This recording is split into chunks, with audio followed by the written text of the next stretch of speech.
النوع الثالث في الغدة الدرقية اللي أنا هتكلم عنه بالتفصيل النهاردة، الأورام السرطانية للغدة الدرقية.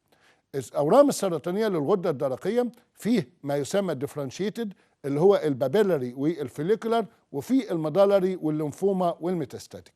البابيلاري اللي هو السرطان الحبيبي ده 80% من حالات سرطان الغدة الدرقية، ده بيجي في سن صغير في السيدات أكتر، بينتشر يدي الغدد الليمفاوية.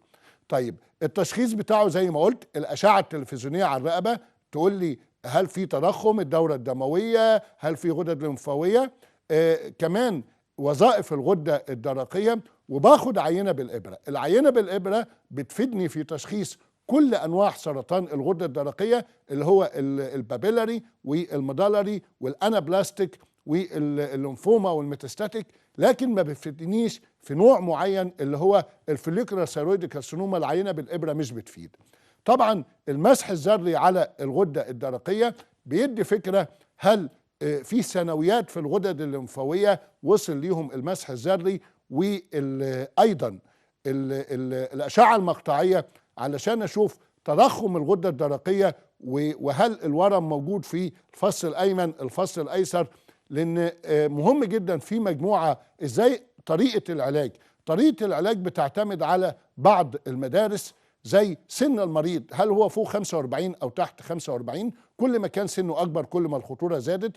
الرجالة أكثر خطورة من السيدات. حجم الورم لو أكتر من سنتي أو أكتر من 2 سنتي أو أكتر من 4 سنتي دي خطورة.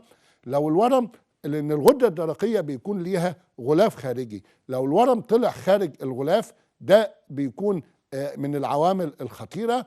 النقطة الثانية لو فيه غدد لمفاوية دي بتبقى من العلامات الخطيرة.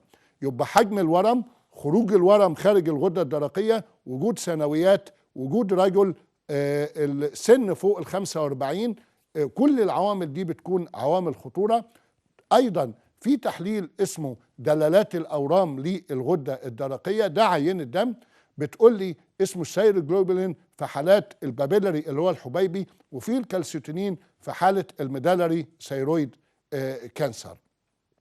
يبقى اتكلمنا عن الأنواع، دور الأشعة التلفزيونية، المقطعية، دلالات الأورام، وظائف الغدة الدرقية.